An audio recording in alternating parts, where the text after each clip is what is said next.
교회였죠. 그 마게도냐 교회가 하나님께 붙잡혀 쓰임받을 수 있었던 이유가 있다면 그것은 바로 헌신의 공동체였기 때문입니다. 하나님 앞에 헌신했던 교회, 또 하나님 앞에 헌신했던 성도들로 인하여서 하나님께서 붙들어 사용하실 수 있었던 것입니다. 아무리 능력이 출중하고 또 뛰어난 그런 능력과 또 실력이 있다 할지라도 하나님께 헌신하지 않는다면 그 사람은 하나님께 사용을 받지를 못합니다. 그러나 연약하고 또 능력도 별로 없고 부족한 사람이라 할지라도 그 모습 그대로 하나님 앞에 헌신할 수 있다면 하나님은 그 사람을 붙들어 사용하시는 것이죠. 사실 마게도냐 교회는 환경적으로 아주 열악한 교회였다라고 밝히고 있죠. 많은 시련이 있었고요. 또 극심한 가난 중에 있었다라고 성경은 기록하고 있습니다. 그럼에도 불구하고 하나님이 그 교회를 쓰셨다. 그래서 우리에게 희망이 아닐까요? 왜냐하면 우리의 환경도 그다지 내놓을 만한 그런 좋은 환경도 아니고 우리의 능력도 그다지 출중하지도 않고 또 부족한 면도 많고 연약하고 그렇지만 마게도냐 교회가 헌신해서 하나님께 붙잡혀 쓰임받았다면 우리에게도 희망이 있는 줄을 믿습니다. 네, 우리 중에 뭐 능력을 자랑할 만한 분이 계십니까? 어떤 재능을 또 실력을 자랑할 만한 분이 계십니까? 다 부족하고 연약하지만 하나님이 붙들어 사용하시면 능치 못할 일이 없다는 믿음 가지고 우리가 주님 앞에 헌신할 수 있다면 하나님도 이 시대에 우리를 멋들어지게 사용하실 줄을 믿습니다. 그런데 저는 이 마게도냐 교회를 계속 묵상하며 중요한 교훈을 얻게 되었는데 하나님은 그렇게 헌신했던 마게도냐 교회를 그 당대만 사용하신 것이 아니라는 것이에요. 지금 우리에게도 말씀하시잖아요. 그렇죠. 마게도냐 교회를 봐라. 얼마나 하나님 앞에 귀한 헌신의 교회였느냐 하면서 이 시대까지도 지금 이야기하고 계시지 않나요? 결국 헌신은 그 당대만 사용하게 하실 뿐만 아니라 오고 가는 모든 세대 속에서 우리를 사용케 하시는 하나님의 귀한 축복인 줄을 믿습니다. 그래서 우리가 이 시대에 지금 우리 당대에 헌신한다면 우리 당대에 우리를 붙들어 사용하실 거예요. 그리고 우리가 하나님의 부르심을 받은 이후에도 하나님은 우리의 이름을 붙들어 우리의 헌신을 붙들어 계속 사용하실 줄을 믿습니다. 그래서 저는 바라기는 여러분들 하나님 나라에 다 가신 다음에 여러분들의 이름이 회자되어지길 원해요. 우리 장로님, 초대 장로님들, 또 우리 초대 권사님들, 초대 집사님들 어떻게 헌신한 줄 아느냐고 하나님 앞에 마게도냐 교회 같이 힘에 지나도록 헌신했던 장로님들, 권사님들, 집사님들, 성도님들이었다. 우리도 그분들의 본을 따라 그렇게 헌신의 행진을 우리가 펼쳐나가야 되지 않겠냐고. 우리 후대가 그렇게 회자할 수 있는 그런 여러분과 제가 될 수 있게 되기를 축복합니다. 자, 그런데 그 반면에 오늘 본문에 등장하는 고린도 교회는 상당히 헌신이 더딘, 어떻게 보면 이 헌신에 머뭇거리고 있는 교회였다라고 성경 기록하고 있어요. 그래서 계속 뭐 하는 걸까요? 설득 작업하고 있는 거예요. 설득. 헌신을 촉구하고 있는 거죠. 헌신하십시오. 마게도냐 교회를 보십시오. 또 동역자 디도를 보십시오. 하면서 계속 헌신하는 교회와 헌신하는 사람을 그들에게 제시하면서 또 하나님의 약속의 말씀을 그들에게 전하면서 그들에게 계속 헌신을 촉구하고 있어요. 그다음 무슨 얘기일까요? 헌신하고 있다는 걸까요? 지금 헌신에 머뭇거리고 있다는 것일까요? 네, 상당히 머뭇거리고 있는 거예요. 시원치가 않아요. 시원치가 않아. 헌신이 시원치가 않아. 그러니까 계속 여러 장에 걸쳐서 계속 설득을 하고 있는 거예요. 주님 앞에 헌신하십시오. 또 헌신하십시오. 또 헌신하십시오. 하나님의 상급이 있을 것입니다. 하나님의 보장이 있을 것입니다. 계속 설득하는. 여러분과 저는 적어도 신앙생활 하면서 이렇게 장기간 설득해야만 하는 그런 대상으로 살지 않았으면 좋겠어요. 네, 헌신이 없어서 계속 설득만 해야 하는. 네, 얼마나 많은 에너지 낭비예요, 사실. 네, 지금 여러 장이 걸쳐서 계속 설득하고 있잖아요. 왜요? 헌신하지 않으니까. 바울의 인내를, 또 하나님의 인내를 발견할 수 있는데, 좀 그래도 그렇게 포기하지 않고 그렇게 설득하는 사도 바울이 참 귀하다라는 생각을 하는데, 그래도 여러분과 저의 인생은 고린도 교회 같은 삶이 아니라 그냥 자발적으로 솔선해서 주님 앞에 헌신하는, 그래서 설득이 필요 없는, 스스로 헌신하기에 설득이 필요 없는 그런 주님의 사람들이 되어지기를 축복합니다.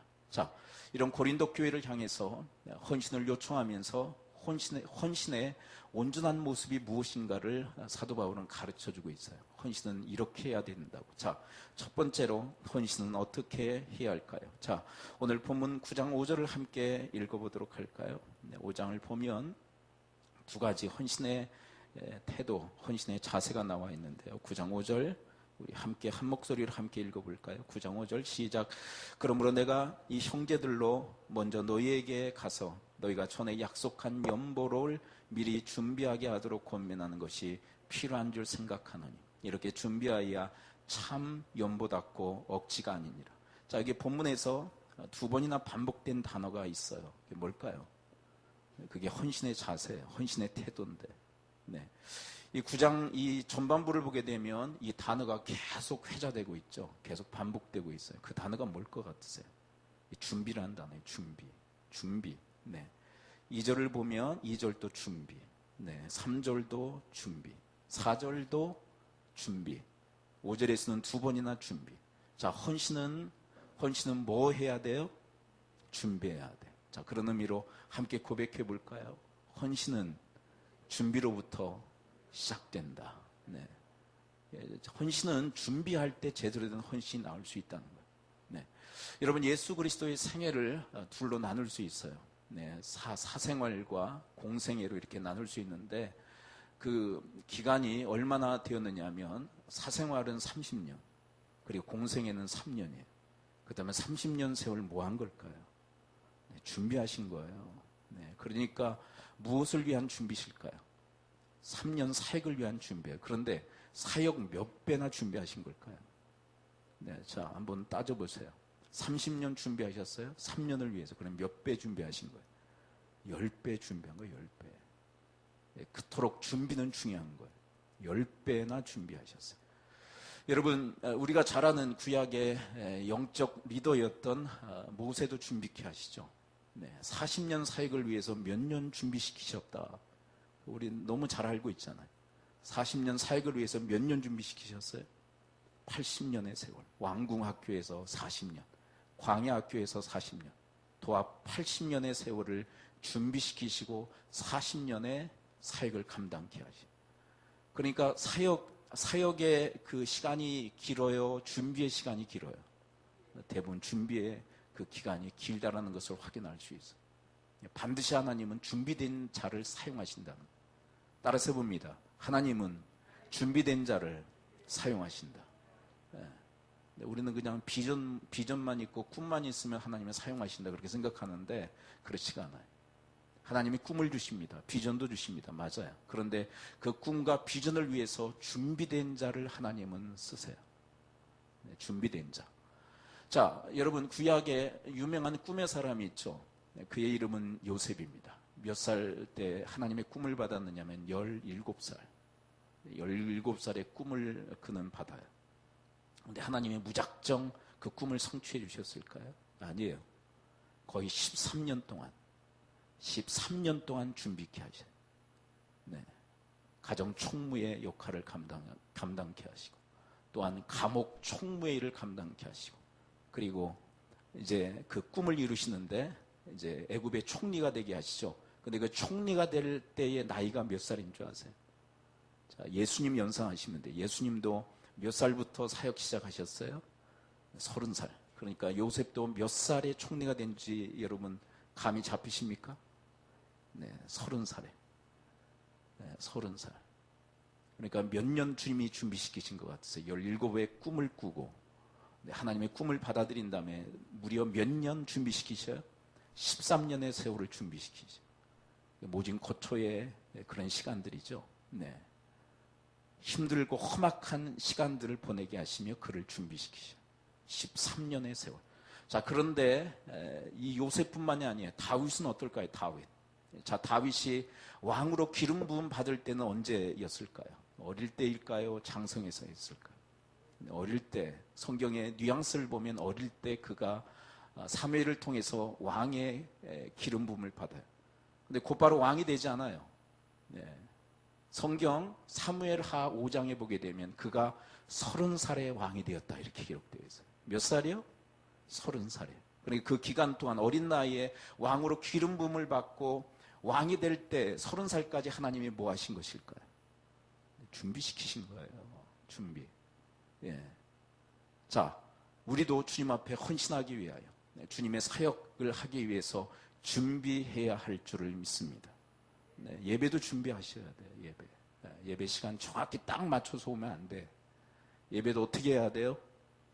네, 시간적 준비가 필요하지 않을까요? 네, 영적 준비가 필요하지 않을까요? 마음의 준비도 필요하지 않을까요?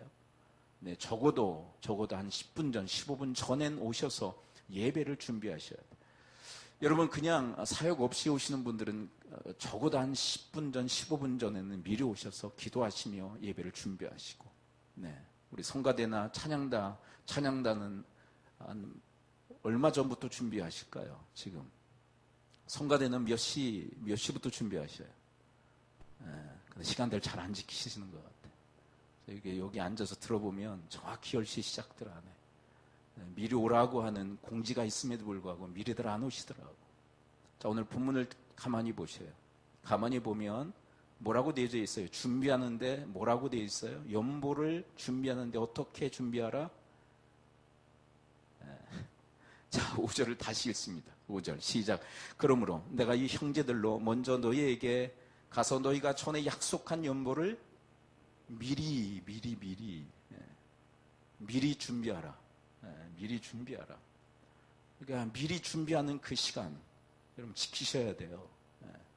조금 뭐 늦는다고 뭐 대수냐 그러는데 여러분 이 준비하는 시간은 누구를 향한 준비의 시간일까요? 네. 누구를 향한 준비의 시간이에요? 하나님을 위한 준비의 시간이라는 거 아세요? 하나님을 위한 준비의 시간. 네. 근데 이게 악순환을 이루게 되면 참 골치 아파져요. 어떤 분은 정확히 시간을 맞춰서 미리 나오든 10시에 맞춰 나와. 근데 안 나오신 분들 때문에 자꾸 늦춰져. 그러면 일찍 나오시던 분들도 어차피 일찍 나와도 제대로 연습 안 할 텐데 그러면서 전체가 늦어지는 그런 악순환의 고리가 형성되어져 버려요. 여러분 10시에 나와서 연습하자 그러면 미리 아멘? 미리 왜요? 우리의 헌신은 누구를 향한 것이기에? 하나님을 향한 것이기에 미리. 네. 찬양단도 마찬가지예요. 찬양단은 더 일찍 나오죠.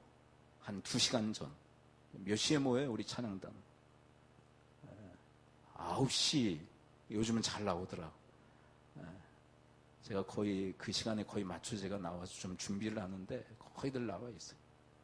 오늘은 9시 전에 지영이가 먼저 나와서 불도 다 켜놓고 앰프도 다 켜놓고 기다리고 있더라고요. 제가 2번째로 왔더라. 2번째. 미리 준비해야 돼요. 미리. 여러분 하나님은 준비되지 않은 자를 사용하시지 않습니다. 자, 하나님은 준비된 자를 사용하시는 줄 믿습니다. 그래서 준비해야 된다고. 예수님도 준비하시고 모세도 준비했고 요셉도 준비했고 다윗도 준비했다고. 하물며 우리는 더 준비해야 할 줄을 믿습니다. 준비된 만큼 사용하셔요. 근데 저는 역사를 통해서 배우는 중요한 교훈이 있다면 준비된 자를 하나님은 반드시 사용하신다. 할렐루야. 준비했는데 사용하지 않았다. 그런 일 없어요. 준비된 자는 하나님께서 반드시 사용하시는 줄을 믿습니다. 그래서 오늘 철저히 준비해야 된다. 네. 그리고 그렇게 우리의 어떤 그 실력만 준비하는 것이 아니라 영적으로도 준비해야죠. 예배를 위해. 그래서 우리가 적어도 영적으로 준비하기 위해서 언제 모이자고 그래요? 우리 특별히 사역자들, 일반 성도들도 마찬가지지만 언제 영적으로 우리 함께 주일을 준비하기 위해서 모이자고 얘기합니까? 박 목사 이야기 아셔요? 네. 금요 기도회에 함께 모여서 기도로 준비하자. 여러분 우리가 주일에 주님 앞에 드리는 이 예배 보통 일 아니에요. 왜냐하면 우리 부모 세대와 자녀 세대가 함께 모여서 드리는 예배, 이거 호락호락한 예배입니까? 사탄이 방해하기에 너무나도 적합한 시스템 아니에요? 네. 상당히 어려운 시스템으로 주님 앞에 예배를 드리고 있단 말이에요. 세대를 나누어서 따로따로 예배 드리면 얼마나 편해요. 부모들도 편하고 어떻게 보면 애들도 편할 수 있어요. 근데 함께 예배 드리는 거 얼마나 힘들어요. 하나님의 도우심이 있어야 할 줄을 믿습니다. 근데 언제 도우시나요? 하나님이 준비해야죠. 기도로 준비해야 할 줄을 믿습니다. 네. 그리고 영적으로 준비해야 돼. 영적으로. 왜냐하면 여러분 우리의 사역은 다 영적인 일이기에 영적 준비가 필요해요. 실력으로 하나님께 영광 돌릴 수 없어요. 실력도 필요하죠. 실력이 받쳐줘야죠. 그렇지만 영성이 없다면 하나님 앞에 드려질 수가 없어요. 네. 왜요? 주님은 영이시기에. 우리가 실력으로도 준비해야 되지만 여러분 영적으로도 준비하는 여러분과 제가 될 수 있게 되기를 축복합니다. 한번 따라했습니다. 미리 준비하자. 네, 미리 준비해야 된다. 그 다음에 두 번째. 자, 5절 하반에 초점을 맞춰서 다시 한번 읽어보는데. 자, 5절 하반에 초점을 맞춰서 5절을 다시 읽는데요. 두 번째, 헌신의 태도와 자세는 뭘까요? 자, 5절 함께 읽습니다. 시작. 그러므로 내가 이 형제들로 먼저 너희에게 가서 너희가 전에 약속한 연보를 미리 준비하게 하도록 권면하는 것이 필요한 줄 생각하였느니 이렇게 준비하여야 참 연보답고 억지가 아니니라. 자, 하나님께서 원하시는 헌신은 어떤 헌신일까요? 네, 미리 준비하고 그 다음에 억지가 아니기를 원하시죠. 억지가. 그렇다면 어떻게 되기를 원하실까요? 7절을 읽습니다. 자, 억지로 하지 않고 어떻게 하기를 원하실까요? 7절 함께 읽어볼까요? 시작. 각각 그 마음에 정한 대로 할 것이요 인색함으로나 억지로 하지 말지니 하나님은 즐겨내는 자를 사랑하시느냐. 이게 무슨 얘기냐면 즐겁게 따랐습니다. 즐겁게 헌신하자. 기쁨과 즐거움으로 헌신하자. 아주 막 힘들어가지고 억지로 그렇게 사역하는 거 하나님이 대단히 싫어하신다. 왜 그러실까요? 하나님이. 그분은 인격적인 분이기 때문에. 저도 그래요. 이렇게 우리 금요기도회나 우리 지금 주일 예배 또 사역들을 하시잖아요. 근데 막 힘들어가지고 그러면 안 했으면 좋겠어. 네, 솔직한 마음. 그러면서 왜 해? 사역을. 왜요? 여러분 그러면 하나님 받으시지도 않으셔. 그런 사역을. 그러면 사역하지 말자 그 얘기가 아니잖아요. 교훈이 뭐예요? 할 바에는 여러분 기쁨과 즐거움으로 그 사역을 감당할 수 있게 되기를 축복합니다. 막 우거지상 하고 뭐 구기자를 많이 드셨는지 얼굴이 구기자 되셔가지고 피자 한 판 좀 드시고 오셔요. 피자. 주일날 피자 한 판 좀 드시고 좀 얼굴이 좀 피고. 다음 따랐습니다. 인상이 펴야 인생이 핀다. 인상 구기고 있으면 누가 도와줍니까? 하나님도 싫어하시더라고요. 인상 구기고 있는 사람 하나님도 싫어하시는 줄 좀 믿어. 인상 구기고 있으면 누가 도와줘야 하나님도 도와주지 않으셔. 여러분 그리스도 예수 안에서 여러분 인상 피는 여러분들의 삶이 펴지는 인생을 살아가시기를 축복합니다. 네. 그건 뭐예요? 기쁨과 즐거움으로 사역을 하자는 거예요. 억지로 하나님이 대단히 싫어하셔요. 왜냐하면 하나님이 인격적인 분이에요. 인격적인 분이기 때문에 좋으니까 선한 일이니까 억지로라도 해. 그게 아니에요. 그분은 그런 분이 아니에요. 하나님은 인격적인 분이기 때문에 선한 일, 좋은 일이라 할지라도 기쁨과 즐거움으로 네가 좀 감당했으면 좋겠다. 기쁨과 즐거움으로 그 일을 감당했으면 좋겠어. 그런데 누가 여러분 기쁨과 즐거움으로 그 일을 감당할까요? 7절에 힌트가 있어요. 자, 7절에 보면 누가 기쁨과 즐거움으로 주님께 헌신할까요? 7절 함께 읽어볼까요? 시작. 각각 그 마음에 정한 대로 할 것이요 인색함으로 억지로 하지 말지니 하나님은 즐겨내는 자를 사랑하시느니라. 자, 마지막 그 단어에 힌트가 있어요. 누가 기쁨과 즐거움으로 헌신할까요? 사랑하는 자예요. 사랑하는 자. 사랑하는 자. 하나님 사랑하니까 기쁨과 즐거움으로. 근데 왜 인색해지고 왜 억지로 하는 줄 아세요? 그 뭐예요? 나 하나님 사랑 안 해요. 인상 쓰고 있는 거. 네.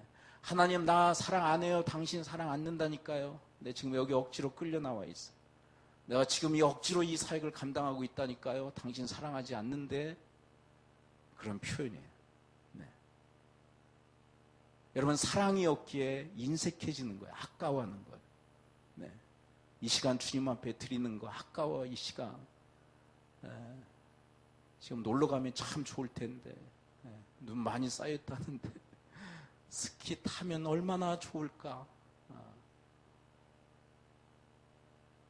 웃자고 그러는데 너무 심각해지시네. 요즘은 아주 황금 연휴가 막 짝짝 짜여지지 않습니까?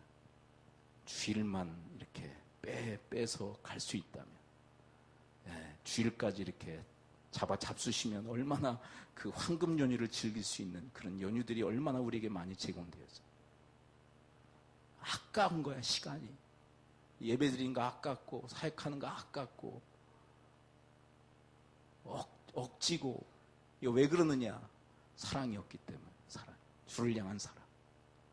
주님은 정확하게 꿰뚫어 보시죠. 여러분 우리 한국 교회만큼 헌신이 많은 교회가 없어요.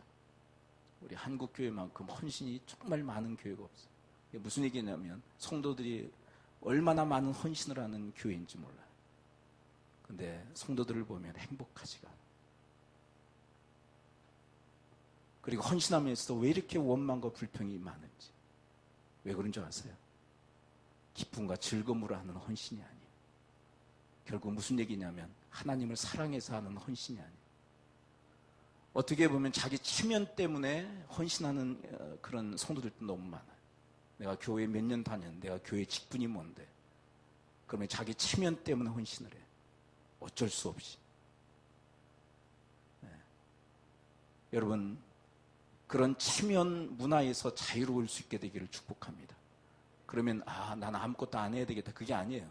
여러분 하되 헌신하되 주님을 사랑함으로 기쁨과 즐거움으로 그 일을 감당할 수 있게 되기를 축복합니다.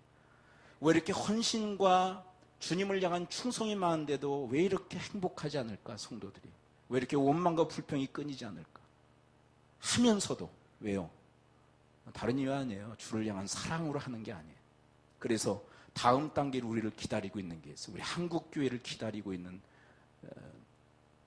그 다음 페이지가 뭔지 아세요? 이제 헌신을 놓기 시작하고 있어요. 헌신을.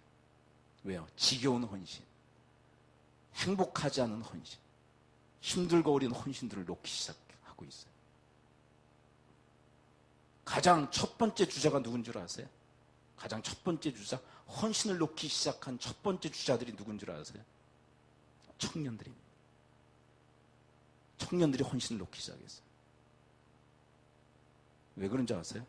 신앙도 약하죠. 그리고 너무 솔직하죠. 그래도 어른들은 그래도 아까 이야기했죠. 그런 인생의 경륜이 있기 때문에, 연륜이 있기 때문에 함부로 행동하지 않는 그런 게 있어요. 근데 청년들은 믿음도 약하죠. 그리고 그런 어른들의 연륜도 없죠. 그러니까 그냥 놓기 시작하는 거예요. 그런데 여러분 가장 중요한 원인이 뭔지 알아요? 헌신하면서 힘들고 어려운 거야. 헌신이 행복하지 않은 헌신이야. 그러면 도대체 뭐가 문제냐는 거예요. 도대체 뭐가 문제냐. 그 헌신이 기쁨과 즐거움에 의한 헌신, 하나님을 사랑하는 헌신이 아니었다라는 거예요. 그래 그 다음 페이지가 열리기 시작하고 있는 거예요. 그런데 이것은 청년들에게만 해당하는 일이 아니라고 저는 생각해요. 첫 스텝은 청년들로부터 시작되어집니다. 그리고 이제 장년 파트까지 올라가기 시작할 거예요. 이 힘들고 어려운, 행복하지 않은 이 헌신을 이제 장년 파트에서는 막 놓기 시작했어요. 여러분 지금 그래서 총체적 위기와 난관에 지금 부딪혀 있는데 문제는 뭐냐면 문제가 뭡니까? 환경입니까? 우리의 처지입니까? 아니에요. 아니에요. 우리의 헌신이 억지로 하고 있기 때문에 억지로. 목사가 하라니까 어쩔 수 없이 새벽에도 목사가 새벽기도 안 나면 또 아주 그냥 뭐라 그래서 그러니까 나오고 그 얼마 못 가요 그것도. 목사가 이제 뭐 얘기 안 하면 이제 그때 이제 또 이제 사그라들어. 새벽 기도도 그렇지, 주님 앞에 드리는 헌금도 그렇지, 헌신도 그렇지, 다 억지로 하니까 하긴 해. 얼마나 많이 헌신하는지 몰라. 행복하지가 않아. 그러니까 헌신하면서도 원망과 불평이 끊이지 않고. 교회에 문제가 있습니까? 환경이 문제입니까? 리더들의 문제입니까? 다 문제가 있을 수 있죠. 근데 가장 중요한 핵심적 문제는 뭐냐면 내 안에 그리스도를 향한 사랑이 없어요. 그리스도를 향한 사랑이. 그리스도를 향한 사랑. 그리고 그분을 향한 그 기쁨과 즐거움의 그 심령으로 주님의 사역을 감당하지 않아요. 그러니까 불행한 거예요, 신앙이. 여러분, 여러분들 안에 하나님을 향한 사랑이 회복되어지기를 축복합니다. 주님을 향한 기쁨과 즐거움이 회복되어지기를 축원을 드립니다. 그래 주님께 하는 헌신을 기쁨으로 즐거움으로 감당할 수 있게 되기를 축원합니다. 네, 정확히 주님은 이렇게 해요. 그것만 내가 받는다라고 얘기해요. 네, 그것만 받는다. 왜? 그분은 인격적인 분이기 때문에. 그냥 받아요. 억지로라도 하는 것도 받아요. 그냥. 그러면 알았다. 그러신 분이에요. 왜요? 하나님은 우리의 심령을 감찰하시기 때문에. 그렇다면 여러분 이왕 하는 거 여러분 하나님께서 받으실 만한 헌신을 주께 드릴 수 있게 되기를 축복합니다. 그럼 얼마나 기뻐요. 사역하면서. 여러분 사역하면서도 기쁠 수 있게 되기를 축원을 드립니다. 네. 박 목사 사역하면서 기쁜 것 같아요? 아닌 것 같아요. 네. 별걸 다 질문한다 그러겠네. 이 박 목사는 사역하면서 행복한 것 같아요? 아는 것 같아요? 그걸 네가 알지 내가 아니야. 그래. 이 박 목사는 사역하면서 기쁜 것 같아요? 기쁠 때도 있고 왔다 갔다 하는 것 같아요. 하면 할수록 저는 행복해요. 하면 할수록. 하면 할수록 기뻐요. 하면 할수록 즐거워.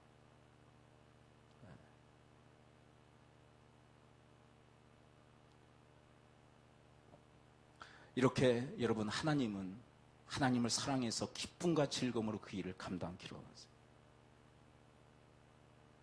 그런데 여러분 디도나 이 고린도 교회나 이렇게 보게 되면 자기들이 뭔가 계획해서 하는 일들이 아니에요, 사실은.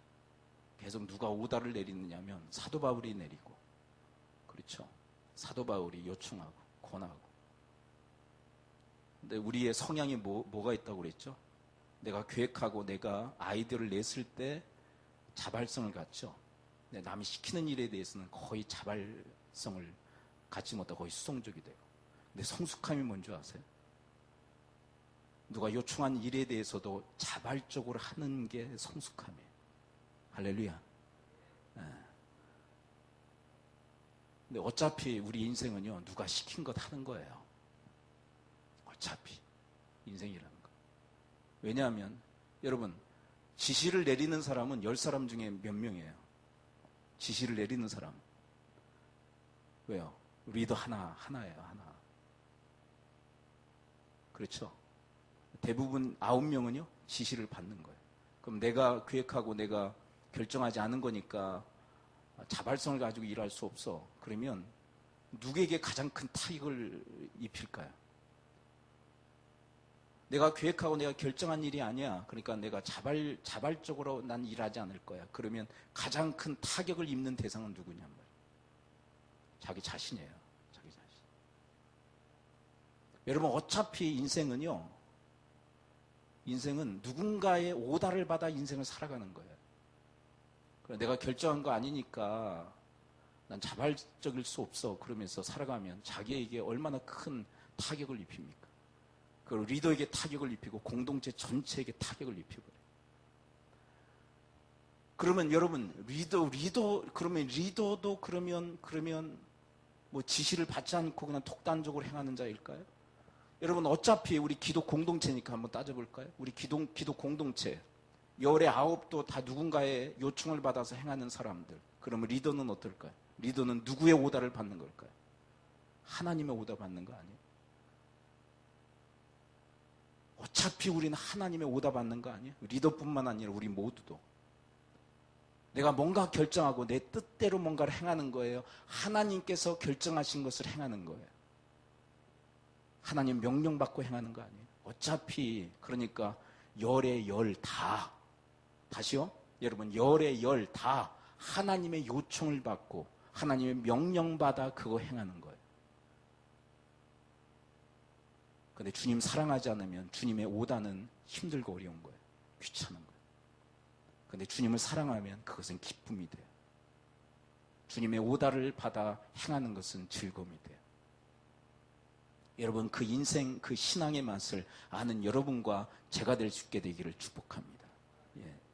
그렇다면 이런 헌신의 이런 참된 헌신의 행보를 걷는 자에게 하나님은 어떤 상급, 어떤 보상을 주실까요? 자, 그 이야기가 세 개의 파트로 나눠져 있습니다. 첫째, 그렇게 헌신하는 자에게, 그리고 헌신을 받는 자들, 그리고 하나님께 어떤 결과가 있는가. 자, 시간 관계상 좀 핵심 부분만 좀 살펴보도록 할까요? 6절을 함께 읽습니다. 6절 어떤 결과? 나에게 복이 돼요. 나에게. 6절을 읽어볼까요? 시작. 이것이 그 적게 심은 자는 적게 거두고 많이 심은 자는 많이 거둔다 하는 말이로다. 할렐루야. 여러분 헌신, 이런 기쁨과 즐거움의 헌신 많이 하면 하나님이 많이 거두게 하십니다. 할렐루야. 왜 적게 심을까요? 인색하고 억지로 하기 때문에. 적게 심는다는 것은 어떻게 보면 거의 심지 않는다는 얘기예요. 네. 하나님 기뻐하실 만한 심음이 아니라는 거예요. 그 사람들은 적게 거둔다. 여러분 그러므로 기쁨과 즐거움으로 헌신해서 많이 심으시기를 축복합니다. 네. 여러분 구약의 엘리사 시대에 엘리사는 제자죠. 엘리야 시대에 3년 6개월 동안 가뭄이 왔어요. 초토화됩니다. 3년 6개월. 1년 가뭄이 와도 초토화돼요, 땅. 3년 6개월. 3년이라는 기록도 있고 3년 6개월이라는 기록도 있는데 토탈하면 3년 6개월. 3년 6개월의 가뭄은 완전히 땅을 황폐화시켜요. 근데 그때 하나님이 엘리야를 누구에게 보내셔요? 사르밧 과부에게 보내셔요. 사르밧 과부에게 뭐 얻어먹게 하시냐면 그 하나밖에 남지 않은 그 떡 한 덩이 얻어먹게 만드셔요. 제가 그거 볼 때 나한테 그거 시키면 우리 노회장님이 그러셔요. 박 목사는 굶어 죽어도 손 내밀지 않는 사람 같다. 네. 이게 저한테 그 일 시켰으면 제가 사르밧 과부한테 손 내밀었을 것 같아요? 안 내밀었을 것 같아요? 그것도 네가 알지 내가 아니야.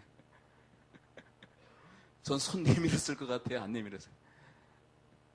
저는 손 도무지 못 내밀었을 것 같아요. 그거 달라고 못해줘요. 근데 엘리야는 참 얼굴이 두꺼워 손 내밀더라고. 그거 나한테 달라고.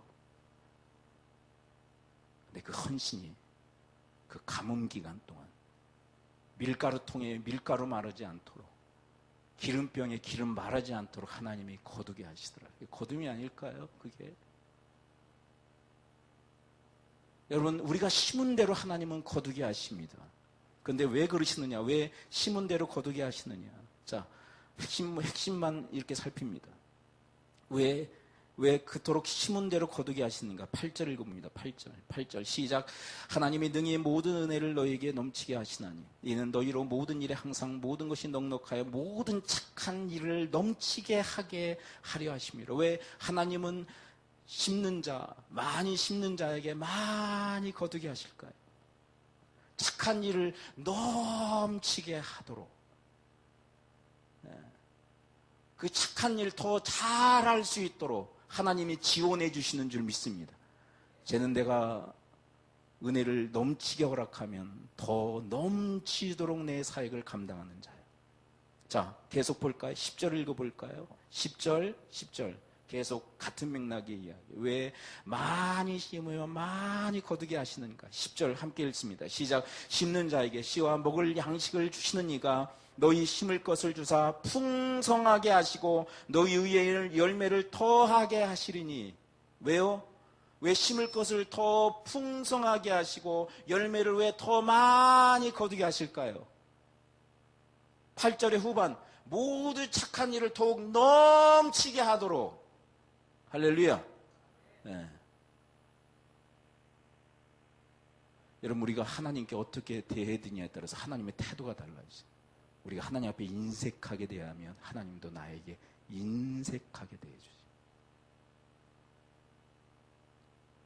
여러분, 하나님 앞에 기쁨과 즐거움으로 헌신하면 하나님도 우리에게 헌신해 주셔요. 그래서 이렇게 기록합니다. 7절을 읽어볼까요? 우리가 하나님 사랑해서 그런 값진 헌신을 드리면 7절 함께 읽습니다. 시작. 각각 그 마음에 정한 대로 할 것이요 인색함으로나 억지로 하지 말지니 하나님은 즐겨내는 자를 사랑하시느니라. 따라서 봅니다. 사랑하시느니라. 왜 사랑하신지 아시겠죠? 야, 너 난 너무 사랑하는구나. 그래서 하나님이 사랑하신다. 이런 보편적 사랑이 아니라 이것은 특별한 사랑이에요. 너 나 사랑해서 하는구나. 누가 시켜서가 아니라 너 나 사랑해서 하는구나. 여러분, 박 목사가 여러분들에게 요청하는 거 싫을 수 있어요. 뭐 다 어떻게 좋아요. 근데 주님, 제가 주님 사랑해서 박 목사가 요청하는 거 주 안에 있기 때문에 내가 순종하겠습니다. 주님 때문에. 여러분, 모든 일을 주님 때문에 하실 수 있게 되기를 축원을 드립니다. 하나님이 그 사람을 사랑하신다. 자, 그 다음에 나에게 도움을 받는 헌신의 대상은 어떻게 될까요? 쭉 내려와서 12절을 함께 읽어볼까요? 12절. 자, 12절. 나의 헌신을 통해서 도움을 받는 자들은 어떻게 될까? 12절 함께 읽습니다. 시작. 이 봉사의 직무가 성도들의 부족한 것을 보충할 뿐 아니라. 자, 우리가 섬길 때, 우리가 헌신할 때 부족한 사람들을 어떻게 해줘요? 보충이라는 말 무슨 얘기인지 아시죠? 채워주는 거예요. 네, 채워줘요. 근데 채워줌으로 끝나지 않아요. 11절 거슬르려고 합니다. 이렇게 도움을 받은 사람들이 어떻게 될까요? 11절 시작. 너희가 모든 일에 넉넉하여 너그럽게 연보를 하면 그들이 우리로 말미암아 하나님께 감사하게 하는 것이라. 이렇게 도움을 받은 자들이 하나님께 어떻게 해요? 감사하게 돼요. 근데 하나님께만 감사할 것 같으세요? 이 도움을 받은 자의 누구에게도 감사할까요? 헌신한 그 사람에게도 감사해야 돼서.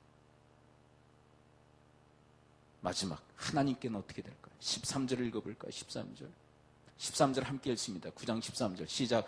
이 직무로 증거를 삼아 너희가 그리스도의 복음을 진실히 믿고 복종하는 것과 그들과 모든 사람을 섬기는 너희의 후한 연보로 말미암아 하나님께 영광을 돌리고. 아멘. 여러분, 우리의 그 온전한 헌신이 하나님께 영광이 되는 줄을 믿습니다. 하나님이 기뻐 받으신다, 연락하신다.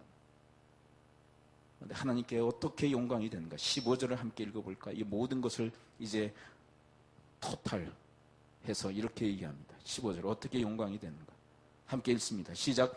말할 수 없는 그의 은사로 말미암아 하나님께 감사하노라. 예. 여러분, 나에게 받는, 나의 헌신을 통해서 도움을 받는 자도 감사하고. 여러분, 나는 어때요? 나는 사랑으로 기쁨과 즐거움으로 헌신하는 나는 어떻게 될까요?